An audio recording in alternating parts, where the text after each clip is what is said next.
Hi, my name's Gwen Douglas, and can I say thank you for inviting me here. I'm a bit nervous because I haven't met all of you before, but I've met some of you and you've chatted lovely to me. What I wanted to just talk about really is the topic is about good foundations, setting yourselves good foundations. Just going to read something.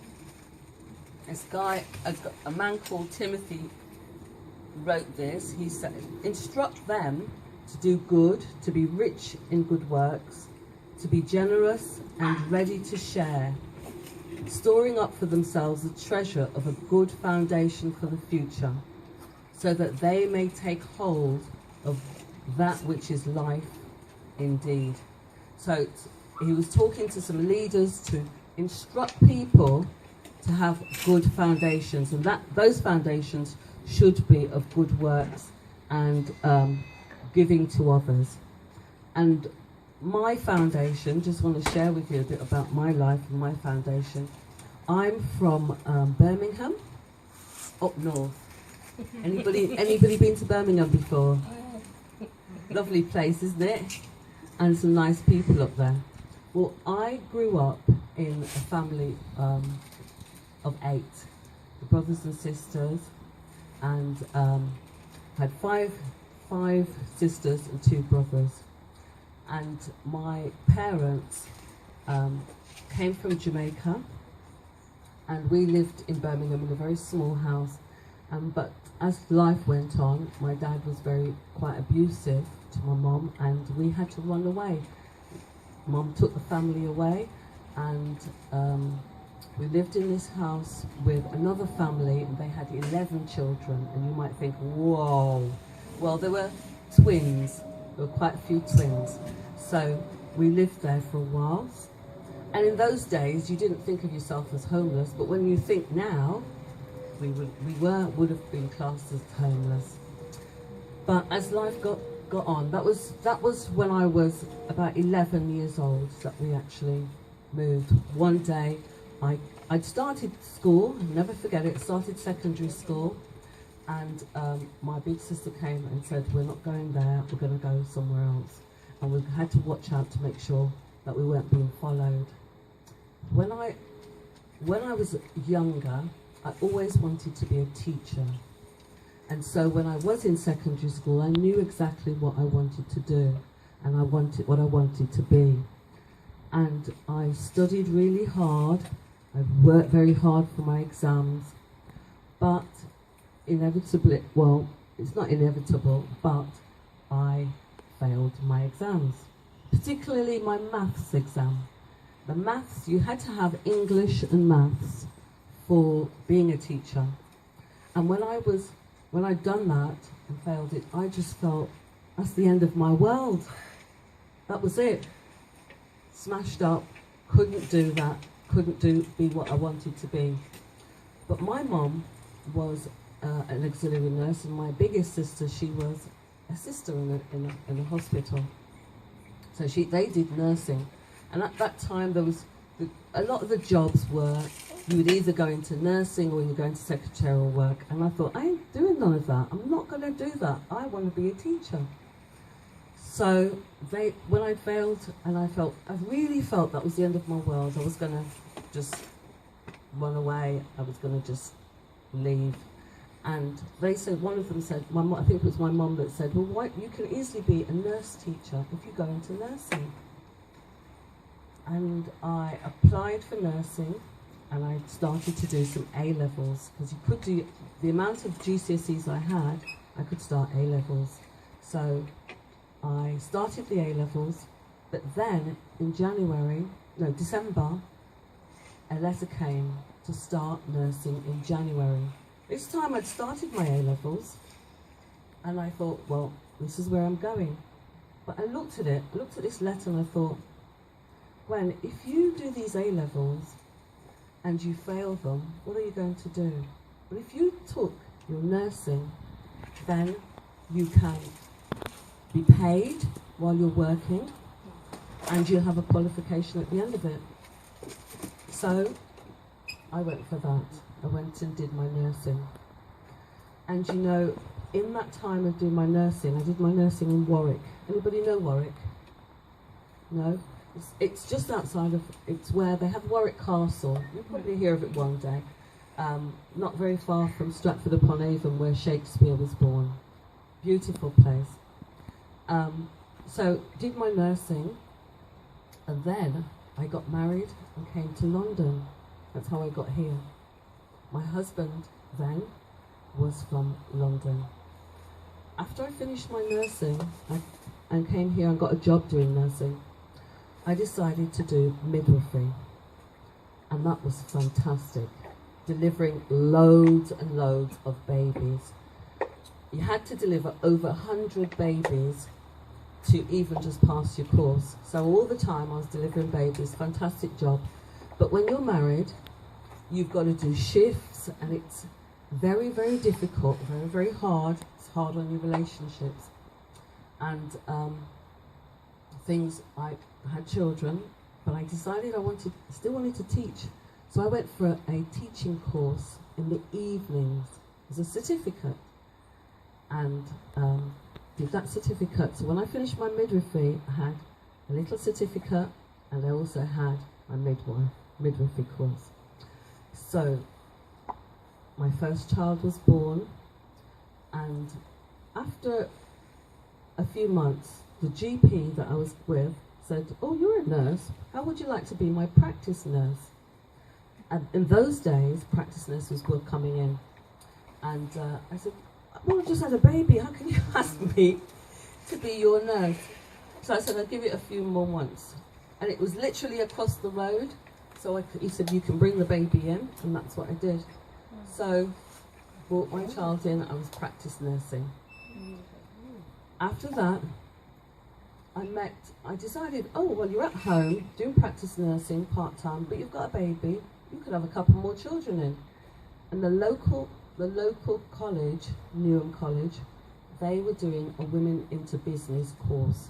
As you can see, my foundation, I love studying. Yeah, I loved school, I loved studying. So I did this foundation, this management course, women starting your own business. And while I was on the course, a lady who was in that evening course was teaching there, and she said, "You're a nurse, and you've done the teaching. We've got somebody who's off sick. How would you like to fill in for us?" And that was the beginning of my big teaching adventure. I filled in. This was Newham College. Probably heard of it, Newham College? Yeah. I filled in at Newham College for a few years, and then I applied to Tower Hamlets College. Tower Hamlets College, I stayed there for 13 years. Those 13 years, I was able to do some more studying. I studied and did my Masters in Health Education and Health Promotion. I did my teaching qualification there as well. So I was able to do what I really wanted to do. But I'm a Christian, and one of the things that was in my foundation, because when I was 13, I gave my heart to the Lord. And it's funny actually, 13 years, I didn't notice that. I was 13 when I became a Christian. After 13 years at Tower Hamlets, the Lord called me to go to Africa. And I went to Africa, I went to Senegal, and there I was teaching primary school children. So from college to primary school children. Took my son, and we went out there for the whole year.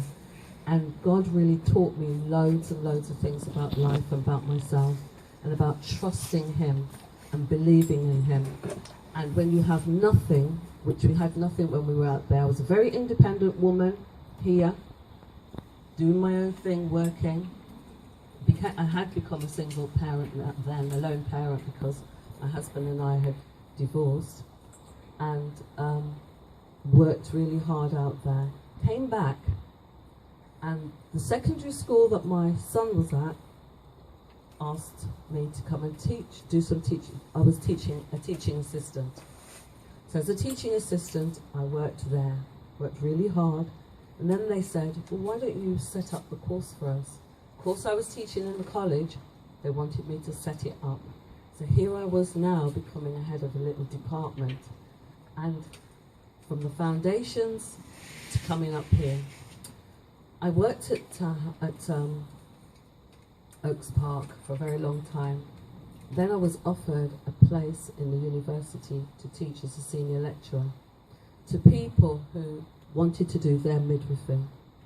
And so I was there for a year for the contract, and then I didn't have a job for a long time. And this now, what I'm doing now, is working in a school as a school nurse. So as a school nurse, I now see students all your age. They come into me with all their health problems. So the first bit of my talk is really just look at education and look at our foundations. And I've got some paper, because I want you to be part of this, for you to write down what good things you think are in the foundations of your life.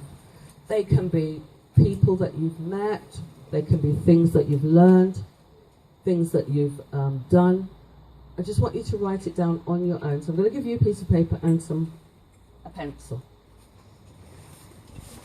Can I get help? My name's Tabitha, by the way. I find that when we really love and accept and approve of ourselves exactly as we are, then everything in life works.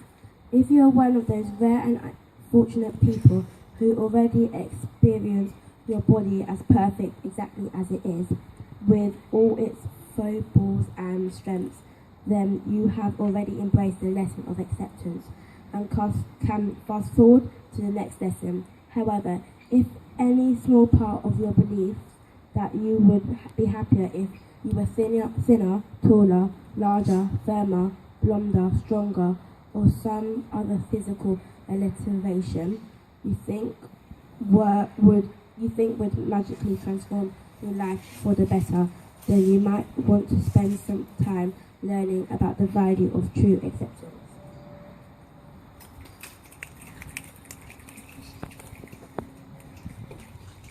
Thank you very much. Thank you very much. That was excellent. So we've had friendship, we've had love, and we've had acceptance.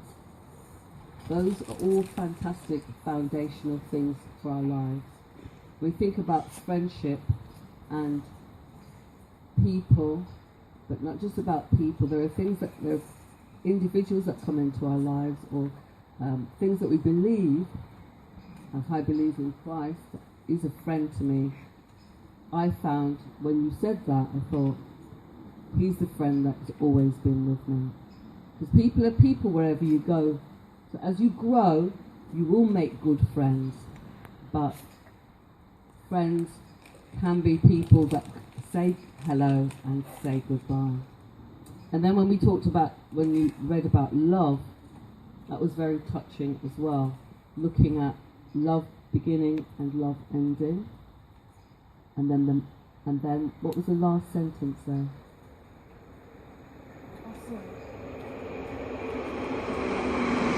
It's quite profound actually, that last sentence. But we'll find it. And then acceptance. Accepting ourselves is very, very important. And sometimes people struggle with that, but we can always get support and help from that. So I'm going to quickly move on.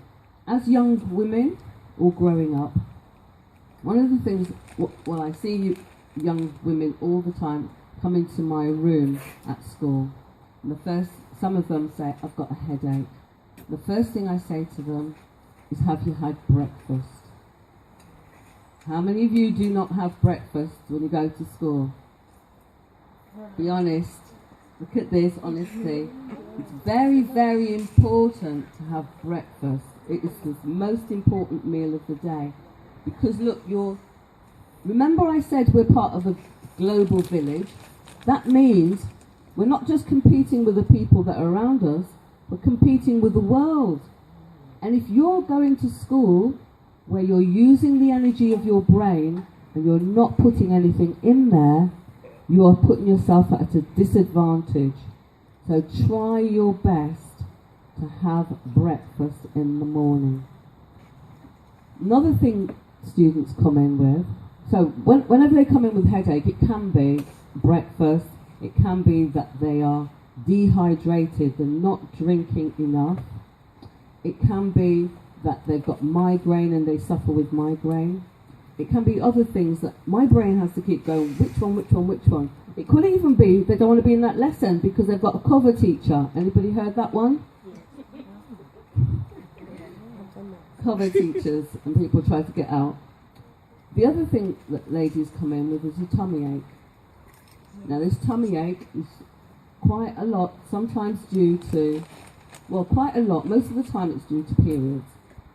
Now, I don't know if all of you have started or not started or to come, is to remember that looking after yourself is very, very important. Exercise helps the muscles. You have a womb inside here, and that is a muscular organ, and that will move around the time that you are menstruating. Where's this echoing to? But oh really? Well, it's very important that you do exercise. So don't try to get out of PE. Try to exercise. Get yourself into a routine of exercising. Also, it's important to eat properly because there are some students who come in constipated. That means they haven't eaten properly. They've been eating lots of crisps and biscuits every day. They're eating lots of stodgy food. They're not eating proper vegetables or fruits, or things that will help the muscle, the muscle, the digestive organ to move. And if you get constipated, it can affect you, give you tummy ache. All right. And what I usually give students is a hot water bottle, or those that really get it badly will get paracetamols as well. But obviously, parents have things that they also give to the nurse to give to the student. So it's very, very important that you recognise that as you grow up, these things will be happening and they will be affecting you in school.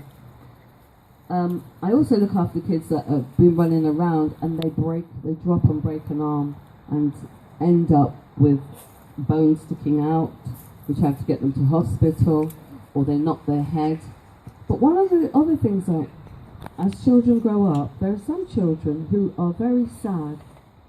When I say very sad, they become very depressed. Depressed because of things that are happening in their lives. And I recently had somebody who came in and sat down and was talking to me about her life.